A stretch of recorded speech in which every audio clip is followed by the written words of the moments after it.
Hello students. Madhya Pradesh शिक्षक वर्ग के छात्र जो है वो ऑलरेडी बहुत परेशान है और पहले से ही तैयारी को लेकर या नोटिफिकेशन को लेकर या बाकी बहुत सारी चिंताओं में फंसे हुए हैं। और उसमें भी एक बड़ी चिंता जो दिखाई पड़ रही है वो है कुछ मिस इन्फॉर्मेशन या आपका कुछ फेक जो है वो सिलेबस को लेकर चर्चा है। एक सिलेबस का जो फाइल है, एक या दो सिलेबस जिसको मैं कहूंगा, वो लगातार सर्कुलेट हो रही है और ये कहते हुए इसको सर्कुलेट किया जा रहा है कि भैया मध्य प्रदेश शिक्षक वर्ग 2 में जो है वो ये सिलेबस होने वाला है। तो वो क्या मामला है, सबसे पहले अपन उसके बारे में बात करेंगे और फिर दूसरा कि सर इसका नोटिफिकेशन क्या एक्सपेक्टेशन है, क्योंकि नोटिफिकेशन तो according to the last schedule और लास्ट जो हमारा कैलेंडर था उसके अकॉर्डिंग तो जुलाई में नोटिफिकेशन आ जाना चाहिए था। बट हम सब जानते हैं कि जो नया प्रोफॉर्मा है वो अक्टूबर से लागू करने की बात हुई है। अक्टूबर से लागू करने की बात अगर मानी जाए तो लगभग 3 महीने का समय हमारे पास में बचा हुआ है और अब नोटिफिकेशन कभी भी जारी हो सकता है और अक्टूबर से जो भी एग्जाम्स हो उनमें उसे लागू किया जाए। तो हमें एक कॉमन नोटिफिकेशन जो सीईटी का नोटिफिकेशन है वो संभवतः अगले 5-7-10 दिन में ही देखने को मिल सकता है। अपनी तैयारी जारी रखना, तैयारी बिल्कुल मत ड्रॉप करना, बाकी जो जिसको ठीक लगे वो करता रहे। एक बार बार बात कही जा रही है कि सर नया सिलेबस जारी हो गया, नया सिलेबस जारी हो गया, वो क्या मामला है, ये पीडीएफ्स कहां से आई, क्या है, थोड़ा सा इसको देख लेते हैं। शिक्षक पात्र परीक्षा हेतु अकादमिक उन्नयन के तौर पे जो है वो नया सिलेबस शेयर किया जा रहा है और वो कुछ इस प्रकार का दिखाई पड़ रहा है। ये आपका माध्यमिक शिक्षा एलिजिबिलिटी टेस्ट है और वो आपका जो है वो प्रारंभिक शिक्षा के लिए है।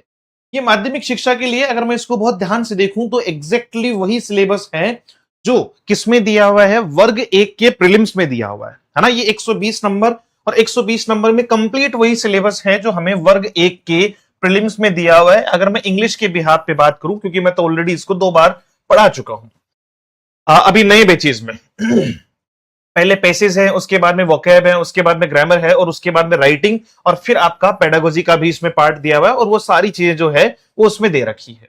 लेकिन अब दूसरी बात ये आती है कि सर क्या ये वर्ग 2 का सिलेबस है या नहीं है। तो ये जो सिलेबस है ये उन टीचर्स के लिए है जो पहले से गवर्नमेंट जॉब में सिलेक्टेड हैं और सुप्रीम कोर्ट के आदेश के अनुसार उन्हें जो है वो टेट क्वालिफाई करना है। ये सिलेबस उनके लिए है, ना कि कॉमन बच्चों के लिए। लेकिन एक अजम्पशन या आइडिया के तौर पे देखा जाए तो हम ये मान सकते हैं कि संभवतः हमें भी कुछ ऐसा ही देखने को मिल जाए। ये ठीक वही चीज जो है वो वर्ग 2 के साथ में की गई है, वर्ग 3 के साथ में जो प्रारंभिक टीचर है उसमें वही चीजें हैं, बाल विकास और शिक्षा शास्त्र है, उसके बाद में जो इंक्लूसिव एजुकेशन है, अधिगम और शिक्षा शास्त्र है और ठीक वैसे ही हिंदी है। मतलब अलग अलग जो है वो लैंग्वेज के बारे में कि साहब ये 30 क्वेश्चन हिंदी के, 30 क्वेश्चन इंग्लिश के, वो पूरा पैटर्न वही है जो हमें वास्तविकता में वर्ग 2 या 3 में देखने को मिलता है। और जबकि एमपीईएसबी की अगर वेबसाइट पे अपन जाकर देखते हैं तो ऐसा कोई भी अपडेशन आपको दिखाई नहीं पड़ेगा। यहां पर तो कैलेंडर में लिखा हुआ आ रहा है इट विल बी अपडेटेड सून। तो क्या ये सिलेबस सही माना जा सकता है? क्या हम ये मान सकते हैं कि सर एग्जाम 2 ही होंगे? देखो ये एग्जैक्टली कह पाना तो अभी थोड़ा सा मुश्किल है कि 2 होंगे या 1 होंगे। क्यों? क्योंकि बहुत ज्यादा कंफ्यूजन ऑलरेडी पैदा हो रखी है बच्चे में। मैं बहुत विश्वास के साथ मानता हूं, पता नहीं क्यों ऐसा वाइब्स कह दो या हो सकता है मैं गलत भी हूं, कोई दावा नहीं करूंगा मैं, बट मेरा जहां तक मानना है कि एग्जाम 2 ही होंगे और 2 ही होने भी चाहिए। क्यों? क्योंकि किसी भी कॉमन एग्जामिनेशन से बच्चे को सेलेक्ट करना वो ज्यादा प्रॉपर सिस्टम नहीं होगा। या फिर इसमें एक बदलाव किया जाए कि संख्या जो बढ़ाई जा रही है 150 मार्क्स का जो पेपर है उसको कुछ इस तरीके से कर दिया जाए कि भैया आप 100 + 1 50 कर दो। 50 आपके जनरल के, मतलब जिसमें हिंदी, आपका इंग्लिश का जो है वो जीके का ये सारा पार्ट आ जाए और 100 क्वेश्चन आपके जो है वो सब्जेक्ट के आ जाए। हाँ, इसके आधार पे सिलेक्शन हो सकता है, फिर इसमें आपको प्री या मेंस की जरूरत नहीं पड़ेगी। इससे आपका टीचिंग का यानी टीचिंग सब्जेक्ट का नॉलेज भी पता चल जाता है और साथ में आपके जो है वो अदर सब्जेक्ट को लेकर कॉमन नॉलेज की जानकारी भी मिल जाती है। लेकिन अभी जो पैटर्न, मान लीजिए कई बार बच्चा कह रहा है या कुछ लोग कह रहे हैं कि साहब 100 नंबर का एग्जाम हो जाएगा और 100 में से भी जो है वो चीजें किस तरीके से करेंगे, तो थोड़ा सा समझ पाना मुश्किल है। ये जो सिलेबस है, सबसे मेन बात यही थी कि क्या सर नया सिलेबस जारी हो चुका है? तो ये नया सिलेबस नहीं है, बट आपको मैं बार बार यही कहता हूं कि जो कॉमन चीजें हैं सिलेबस में कि भाई इंग्लिश वालों को ग्रामर आनी है, हिंदी वालों की ग्रामर आनी है, वोकैब आनी है, या फिर आपकी जो है वो कॉम्प्रिहेंशन का पार्ट आना है, तो इतना तो हम पढ़ सकते हैं। बाकी जो ऐड हो जाएगा या जो घटा दिया जाएगा उसको हम एक्स्ट्रा के तौर पे तैयार कर लेंगे। तो तो अपने आप को पहले से तैयार रखना, और तैयार करने के लिए हमने स्टूडेंट्स को बहुत अच्छे ऑप्शंस दिए थे, जिसको हमने थोड़ा और बढ़ा दिया है, क्योंकि एमपी में थोड़ा सा समय कम मिल पाया और वहां वीडियो हम जो है वो बच्चों के लिए नहीं बना पाए थे। तो जनरली इस ऑफर का बहुत ज्यादा फायदा बच्चे को नहीं मिल पाया। ऑफर मतलब कि भाई बच्चा पढ़ना चाहता है, लेकिन वो थोड़ा सा ये है कि सर फीस वगैरह आपकी बहुत ज्यादा है, या जो भी है आपकी बुक्स वगैरह बहुत कॉस्टली है, तो उसमें हम क्या कर सकते हैं। वर्ग एक की हमारे पास 2 बुक है, वॉल्यूम फर्स्ट और वॉल्यूम सेकंड। वर्ग 2 की हमारे पास 2 बुक है, एक ग्रामर की है आपका प्रैक्टिस बुक है, और दूसरी पेडागोजी की बुक है, जिसमें थ्योरी प्लस प्रैक्टिस दोनों है। दोनों के ही प्री प्लस मेंस के कोर्सेज चलते हैं। अब बच्चे का सबसे पहला क्वेश्चन तो यही आता है कि सर ये प्री लें कि मेंस लें, है ना। बहुत सारे बच्चे पूछते भी हैं कि साहब दो दो अपने कोर्स क्रिएट कर रखे हैं। हम तो देखो शुरू से जो पढ़ाते आ रहे थे, हमारे कोर्सेज पहले से ही चल रहे हैं। 2 कोर्सेज ऑलरेडी जो है वो कंप्लीट की तरफ हैं, और तीसरा अब न्यू लॉन्च होगा जैसे ही वैकेंसी अनाउंस हो जाएगी। तो उसमें मेजरली बातचीत ये है कि हम जो प्री और मेंस लेकर चल रहे हैं उसका तरीका हमारा ये है कि पहली बात, प्री वाले बच्चे को 1 ईयर वैलिड कर रहे हैं हम लोग, है ना। 1 ईयर की वैलिडिटी दी है।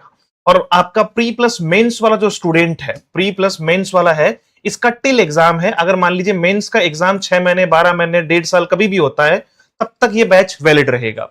दूसरा, इसमें प्री या मेंस में अगर कोई भी सिलेबस में बदलाव हुआ, घटाया बढ़ाया, वो सारा इसमें कंसिडर कर लिया जाएगा। लेकिन प्री में वो कंसिडर नहीं होगा। प्री में आपके यही पार्ट जो अभी सिलेबस है वही कंसिडर होगा। अगर मान लीजिए इसमें लिटरेचर का पार्ट जोड़ दिया जाता है तो वो फिर इसमें नहीं आएगा, वो बच्चे को अलग से ही प्रॉपर जो है वो उसको ग्रैब करना पड़ेगा। इसलिए मैं ये कहूंगा कि प्री प्लस मेंस जो हम लगभग प्री की प्राइस में अभी बच्चे को प्रोवाइड करवा रहे हैं, अभी जो ऑफर है फिलहाल के लिए वो आपका 2399 रुपए में आपका प्री प्लस मेंस जो है वो आपको वर्ग 1 और 2 दोनों का मिल जाएगा। और वहीं 2799 रुपए में आपको विद बुक मिल जाएगा, है ना। विद बुक मिल जाएगा, यानी बुक्स 2 बुक्स इसमें फ्री आ जाएगी। डिलीवरी भी हम ही करवा देंगे। हमने बच्चों को अभी ये अपनी तरफ से जो है वो छूट दी है कि ज्यादा फाइनेंशियल बर्डन उन पर ना पड़े। और वहीं अगर आप सिर्फ प्री का कोर्स लेना चाहते हैं तो फिर इसका 1699 रुपए है आपका प्रीलिम्स का। प्रीलिम्स का 1699 और प्री प्लस मेंस का 2399। और वहीं अगर आप विद बुक लेना चाहते हैं तो 2799 रुपए जो है वो इसके हो जाएंगे। और यही बच्चा अगर कोई मान लीजिए सिर्फ प्री का कोर्स और उसके साथ बुक लेना चाहता है तो फिर वो आपका 2000 यानी आपका 1999 रुपए में जो है वो ले पाएगा। तो ये बहुत बेहतरीन ऑप्शन है, बहुत बेहतरीन चांस है उस बच्चे के लिए जो तैयारी करना चाहता है। बाकी कमेंट करने वाले तो वो डेली का उनका एक ही काम है कि साहब आपको कोर्स बेचना है। देखो ऐसा जनरली जो है वो 5-7 बच्चे हर बार उनका एक प्रयास होता है कि ना हम खुद पढ़ेंगे ना हम किसी और को पढ़ने देंगे, है ना। वो मतलब जन्मजात ही जो है वो नेगेटिविटी लेकर ही पैदा हुए हैं शुरुआत से। वो पॉजिटिव बात कर ही नहीं सकते, मतलब उनमें है ही नहीं, वो समस्या ही है उनके साथ में कि उनको कुछ भी कह दो, अगर पेपर आ जाएगा तो उनकी कोई दूसरी समस्या हो जाएगी, और पेपर हो जाएगा तो तीसरी समस्या हो जाएगी, पेपर होने के बाद रिजल्ट आ जाएगा तो ये होगा कि साहब इसमें तो धांधली हुई, हमारा नंबर नहीं आया। क्यों? क्योंकि टाइम तो पूरा कमेंटबाजी में निकाल दिया, टाइम तो टीचर्स को गाली देने में निकल गया। तो अब बाकी बचा कुचा जो है वो क्या किया जाए। जैसे प्रधानमंत्री जी कह रहे थे अभी वीडियो में कि भाई बच्चों को गाली गलौज जो भी कर रहे हैं ठीक है, बुरा लगता है, लेकिन हम बच्चा समझ के ही माफ कर दे रहे हैं कि कोई बात नहीं है। जिसकी जैसी श्रद्धा, जिसके जैसे संस्कार, वो वैसे ही बातचीत करना ज्यादा बेहतर समझता है। आप जुड़ते हैं नहीं जुड़ते हैं ये आप पर डिपेंड करता है। हमारा काम आपके लिए बेस्ट करना है कि अगर एग्जाम टाइम पे हुआ, 15-20 दिन के अंदर जो है वो नोटिफिकेशन आया, तो फिर आप पीछे ना रहें। तो बाकी जो भी बच्चे जुड़ना चाहते हैं वो अभी, आज मैं 1 तारीख से बातचीत कर रहा हूं, आप 5 से 6 तारीख तक जो है वो इसको ग्रैब कर सकते हैं, 5 to 6 तक, है ना, 5 to 6 अगस्त तक। और फिर इसका जो भी होगा बच्चों के लिए बढ़ा भी देंगे। हमने अभी कुछ सैलरी इश्यूज का जो है वो बच्चों ने बताया था हमें अभी नए वाले ऑफर में, तो इसको हम 10 तक कर देते हैं, 10 अगस्त तक कर देते हैं। कभी भी आप इसको ग्रैब कर सकते हो, सेम प्राइस में आपको ये मिल जाएगा। डन। बाकी मुलाकात करेंगे। अच्छा, एक व्हाट्सएप नंबर आपके कहां गए सर? वो तो दिए ही नहीं, जिसपे ये जानकारी मिलेगी जहां से कोर्स एक्टिवेट होंगे, है ना। कोर्स एक्टिवेट करवाने के लिए आपको 74109286 और 96 पर व्हाट्सएप करना होगा, जहां से आपको प्रॉपर जानकारी भी ले सकते हो। कोर्स एक्टिवेट हो जाएगा, आपका जो भी एड्रेस होगा वो वहीं पर आपको भेजना होगा ताकि आपको प्रॉपर टाइम पे बुक पहुंच पाए। Thank you so much, have a great day, see you soon in the next session. जय हिंद।